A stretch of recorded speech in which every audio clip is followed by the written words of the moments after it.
Hello students, how are you? I hope you all are fine and doing your study regularly at your home. You all know that we have completed 2 chapters, our biology part in science. Now today we are going to start chapter 3rd. The chapter name is Weather, Climate and Adaptation of Animals. ठीक है, इसमें इस chapter में chapter number 3rd में हम discuss करेंगे weather के बारे में, क्लाइमेट के बारे में एंड एडेप्टेशन ऑफ एनिमल्स। उस जगह पे रहने वाले जानवरों में कौन कौन से एडेप्टेशंस होते हैं उसके बारे में। Okay, let's start. Weather, the day to day atmospheric condition of any place at a particular time is called weather. एक डे का, एक पर्टिकुलर प्लेस की जो एटमॉस्फेरिक कंडीशंस होती है वो कहलाती है weather. It includes temperature, sunrise and sunset, wind, rainfall and humidity. इसमें इंक्लूड होते हैं उस पर्टिकुलर एरिया का टेम्परेचर, सनराइज, सनसेट, विंड, वहाँ का रेनफॉल, कितनी बारिश हुई, और वहाँ की ह्यूमिडिटी। ओके, कि वहाँ पे टेम्परेचर ज़्यादा था, वहाँ पे मौसम मान लो क्लाउडी था, रेनफॉल, बारिश हो रही थी, तेज़ हवाएं चल रही थी। ओके, ये सब चीज़ें इसमें इंक्लूड की जाती है, तब जाके वहाँ का क्या शो होता है, एक weather. Okay, next, what is meant by humidity. Okay, humidity क्या होती है उसके बारे में अब हम डिस्कस करेंगे। It is the amount of water vapour present in the atmosphere. Atmosphere में जो वाटर वेपर का अमाउंट होता है उसको बोलते हैं ह्यूमिडिटी। ठीक है, उसमें कितना वाटर है, कितनी % उसमें वाटर वेपर है, वो कहलाती है क्या, ह्यूमिडिटी। अंडरस्टूड। नेक्स्ट है एलिमेंट्स ऑफ वेदर। वेदर के कौन कौन से एलिमेंट्स होते हैं या किन किन चीज़ों को ध्यान में रखते हुए एक वेदर को हम एक्सप्लेन कर सकते हैं। Okay, it concludes that factors such as sunrise and sunset, minimum and maximum temperature, humidity, wind speed and hourly and weekly details of the specific location affect the weather। ये सारे weather के क्या होते हैं, elements होते हैं। उस particular place का टेम्परेचर, विंड, ह्यूमिडिटी, ये सब मिलके क्या होते हैं उसके वेदर के एलिमेंट्स। ठीक है, all these factors are called elements of weather. ये सारे फैक्टर्स कहलाते हैं elements of weather. Next topic is effects of all these elements on the weather. Effects means होता है, we can say in Hindi effects, प्रभाव। ठीक है, इन सारे एलिमेंट्स का वेदर पर क्या प्रभाव पड़ता है।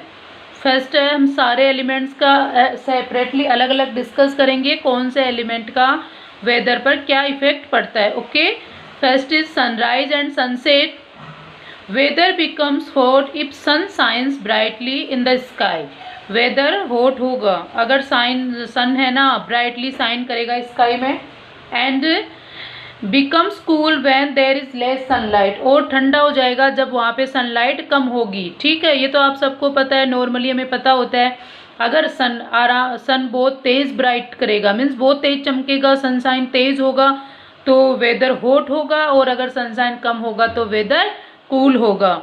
The change in all the weather conditions is because of the sun. सारी वेदर कंडीशन सन की वजह से चेंज होती है। Solar energy absorbed and reflected by the earth surface. Earth surface द्वारा सोलर एनर्जी एब्जॉर्ब की जाती है और रिफ्लेक्ट की जाती है। The unequal distribution of heat causes different weather conditions on earth. जो अनइक्वल डिस्ट्रीब्यूशन है हीट का, डिफरेंट उसकी वजह से ही डिफरेंट वेदर कंडीशंस होती है।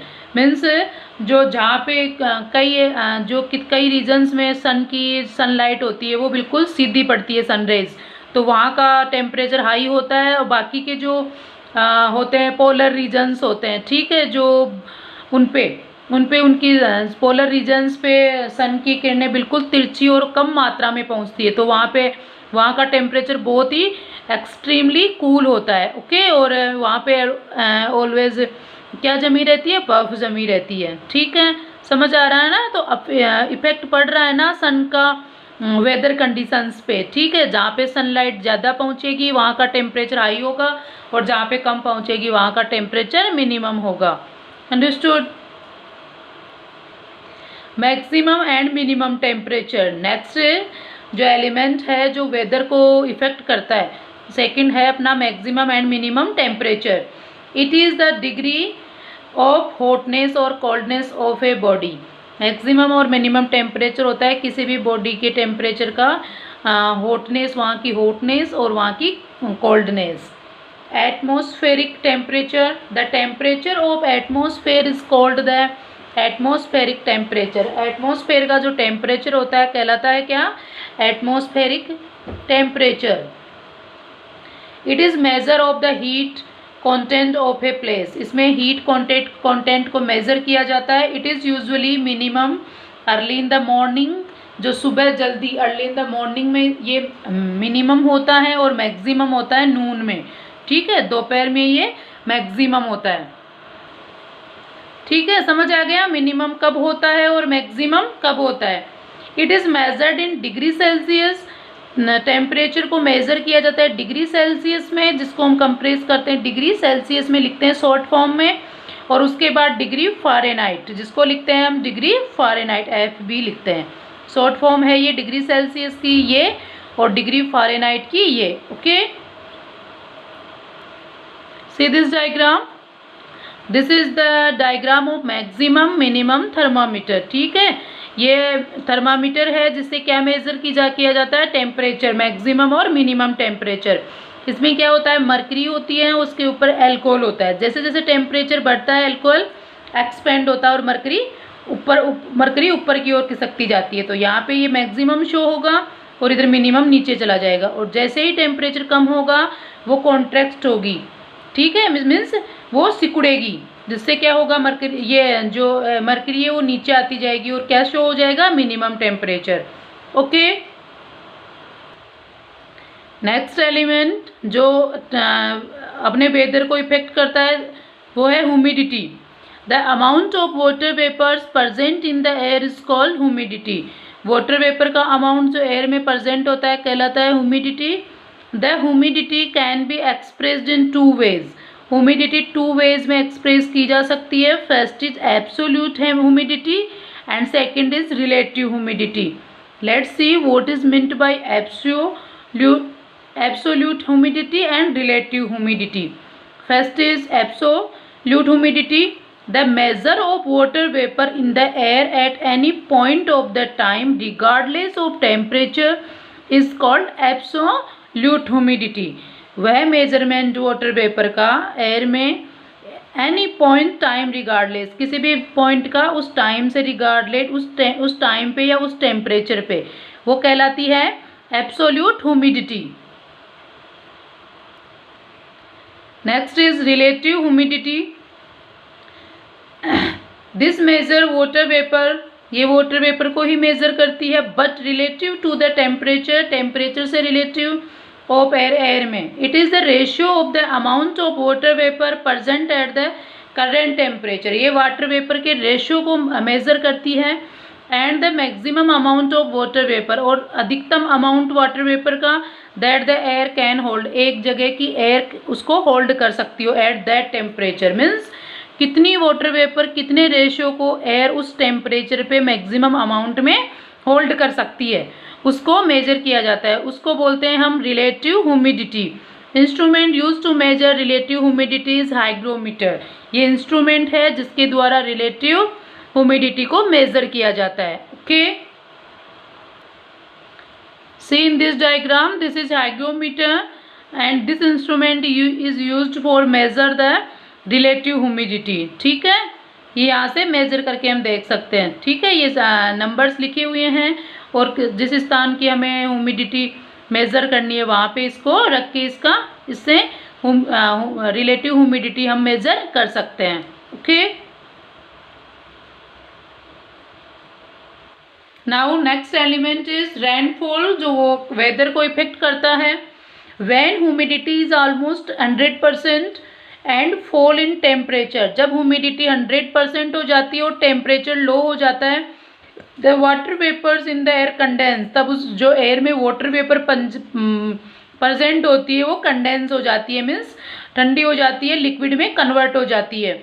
When these condense and droplets join together the clouds are formed, जब भी ये जो कंडेंस होने के बाद जो ड्रॉपलेट्स है, मीन्स जो लिक्विड में कन्वर्ट होने के बाद जो ड्रॉपलेट्स है, बूंदे हैं, जॉइन टुगेदर एक साथ जॉइन हो जाती है और क्या बनते हैं, क्लाउड्स बनते हैं, मीन्स बादल बनते हैं। Understood.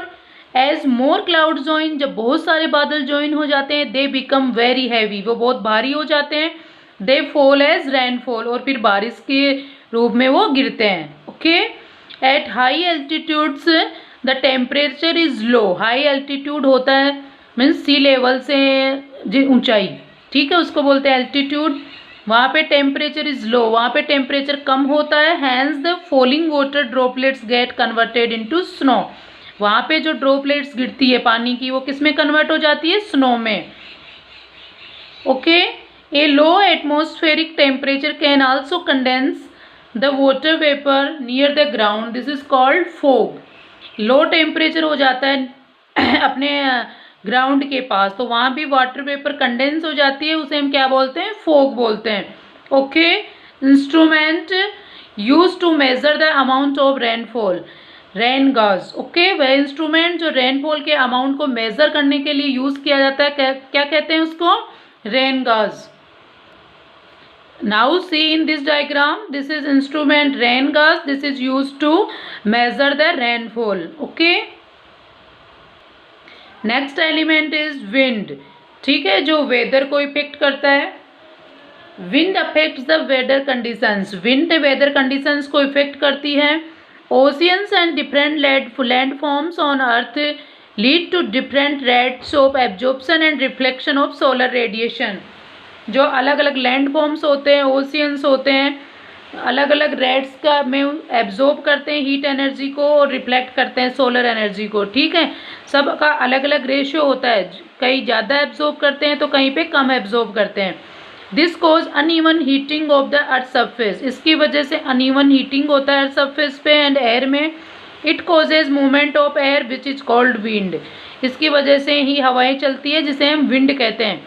Instrument measure the speed of wind, anemometer, जो स्पीड को, जिस इंस्ट्रूमेंट से हम विंड की स्पीड नापते हैं वो कहलाता है एनेमोमीटर।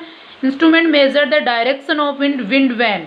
ओके, अलग अलग इंस्ट्रूमेंट्स होते हैं जिनकी वजह से हम, एक तो होता है स्पीड को नापने के लिए और एक, ठीक है, स्पीड को नापने के लिए अलग इंस्ट्रूमेंट होता है और डायरेक्शन को नापने के लिए अलग इंस्ट्रूमेंट होता है।